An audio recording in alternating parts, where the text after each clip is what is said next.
haatana waxaa inoo xiga oo dhegeystayaashuna badankoodu sugayaan barnaamijkii dhaqanka iyo hidaha waxaa aalaaba inoo soo diyaariya qoraaga axmed faarax cali idaaja.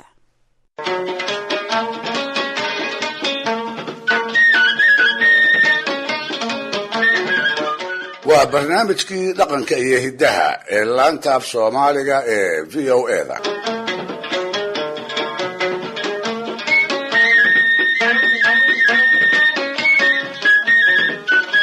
dhegaystayaal sidaad ku maqasheen barnaamijkii kan ka horreeyey codkii qaadka geelasha loo duulin jiray wuxuu soomaalida u lahaa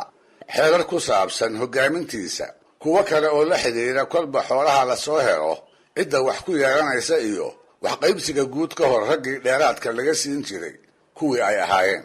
raggaas oo la yiqiin sababtii uu midkood waliba dheeraadka ku mutaystay ayaa waxaa ka mid ahaa ammaanduulaha uu ciidanku taladiisa ku soo guulaystay iyo markay soo baxayeen wadaadkii u soo xirsixiray. waxaa kaloo ka mid ahaa degmadii degnayd ee lasoo dhacay ninka hortii soo ilaaleeyey, kii iska lahaa gaadiidkii ay baraxa iyo biyuhu uga raraayeen, iyo gabyaaga oo sida kuwaas aan soo sheegay isaguna geelii la helaba ku lahaan jiray tulud loo og yahay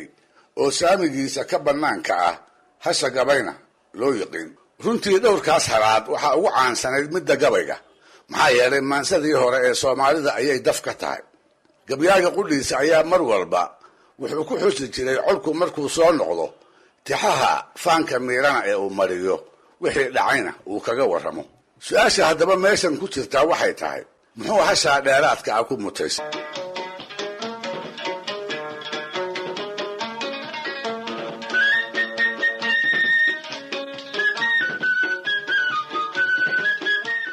gabyaagu mar waa nin gaboobay oo gugiisii uu horay u batay, sidaa darteedna aan colka duulaaya raaci karin.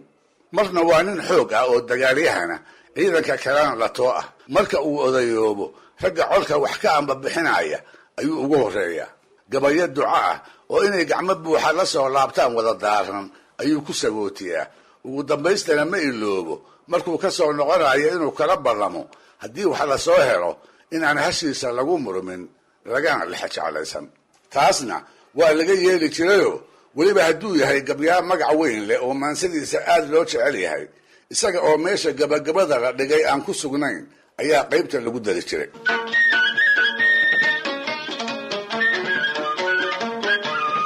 haddiise uu gabyaagu colka ka mid yahay, badanaa hashiisu ka hadal ma lahaan jirine geela u dhex mar inta lagu yidhaahdo ayuu kala soo bixi jiray tii ay ishu kaga dhacdo. marar badanna waxaaba dhici jirtay isla gabyaaga colka la socdaay in ammaanduuluhuna uu isaga yahay, markaasna uu qaato laba halaadoo midna hashii gabay tahay, tan kalena tii uu ammaanduulka ku mutaystay ay tahay.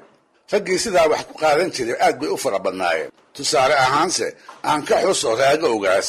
afcad xasan dhiilo, qowdhan ducaale suldaan, ismaaciil mire, cabdi warsame baaji oo cabdigahayr loo yaqiin. iyagaas iyo tobannaan kale oo lafac ahaaba waxay ahaayeen maansayaano xilligoodii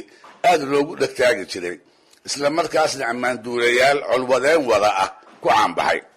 waxaa iyaguna jiray labadaa halaad ee ay burada u lahaayeen rag aan ku ekaan jirine in badan ku darsan jiray, siduu raago ogaas yeelay jeer uu u gabagabaysnaa col uu isagu ammaanduule u ahaa geel uu soo dhacay. hashii ammaanduule iyo tii gabayga ka sokow wuxuu raaga maalintaa ku darsaday, welibana uu boob iyo buubsi ku qaatay laba ermaana, laba uurey ah iyo koran weynaaday oo micigamaar ah. tuduc ka mida gabay dheero uu kaga warramay duulaankaas iyo geelii ay soo qaadeen qaybtii uu ka helay, ahna gabayada jaadkaasa midka ugu filka weyn ee na soo gaaray waa kii ku lahaa burcaseenyo qaalmaha bulkuda daydcad boqon weyn leh, bidahaama lagu dhaami iyo bacdilihii naaxay, iyo laba la ii soo baxshoo buriya dheeraada, iyo laba markaha buuxisoon buubsi uga taabay, iyo laba sidkoodii bartamay foolna dib u beegsan, baabkuu yiqiin aabbahay baal isugu soocday.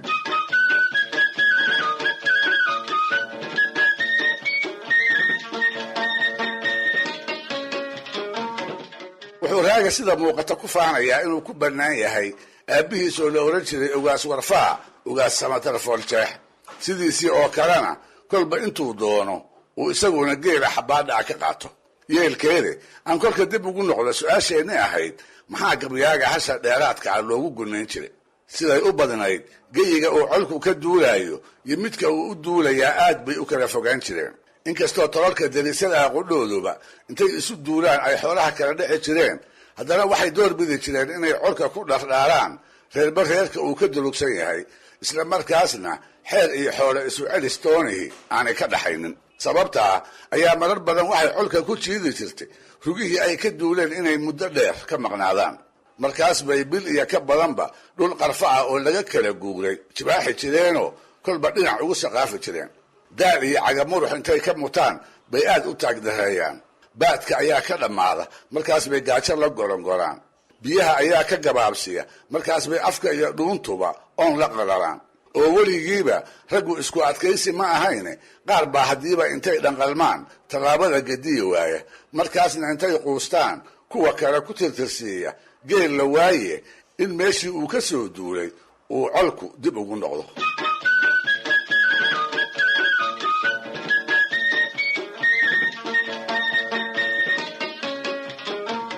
halkan ayaa haddaba gabyaaga colka la socda hawshiisu ay ka bilaabataa wuxuu tiriyaa gabayo maaweele ah oo uu ragga ku ilowsiinayo dhibaatooyinka ay qabaan ee geelweytada iyo socodka dheer ka soo gaaray wuxuu mariyaa geeraaro uu dhaxanta habeenkii kaga bi'inayo gabadarada aroornimana uu kaga diirinayo waagu hadduu beriyo iyo casarkii haddii ay qorraxdu galbeedka u hoobanaysaba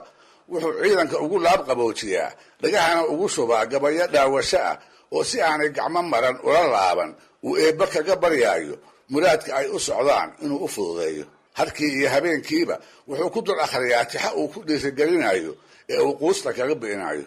harkii iyo habeenkiiba wuxuu u sheegi jiray haddii ay dul qaataan maalmo yar gudahood inay gacmaha ku dhigi doonaan weligeedba geel uu colqaado kii ugu badnaa soddonley geel saamigiisu aana ka yaraan doonin nin walibana uu xeradiisa ka buuxsan doono markaas baa raggii wada daleensanaa uu xoog hor lihi ku soo korri jiray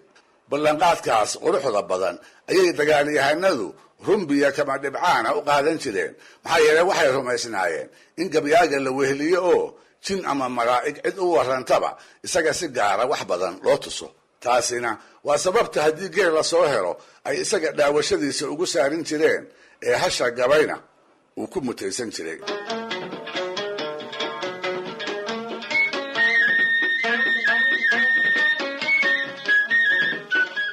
dhegaystayaal barnaamijkii dhaqanka iyo hidduhu maanta halkaa ha inoo joogo waa inoo toddobaadka soo socda iyo qayb kale oo aan ku soo qaadi doono dagaalyahanadii gebi jiray qaarkood sidii ay hasha gabay maansadooda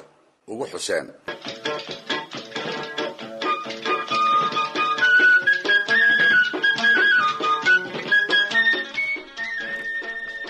halkaasi aad barnaamijka dhaqanka hiddaha kala socoteen wadaacadda v o a oo si toos idinkaga imaanaysay magaalada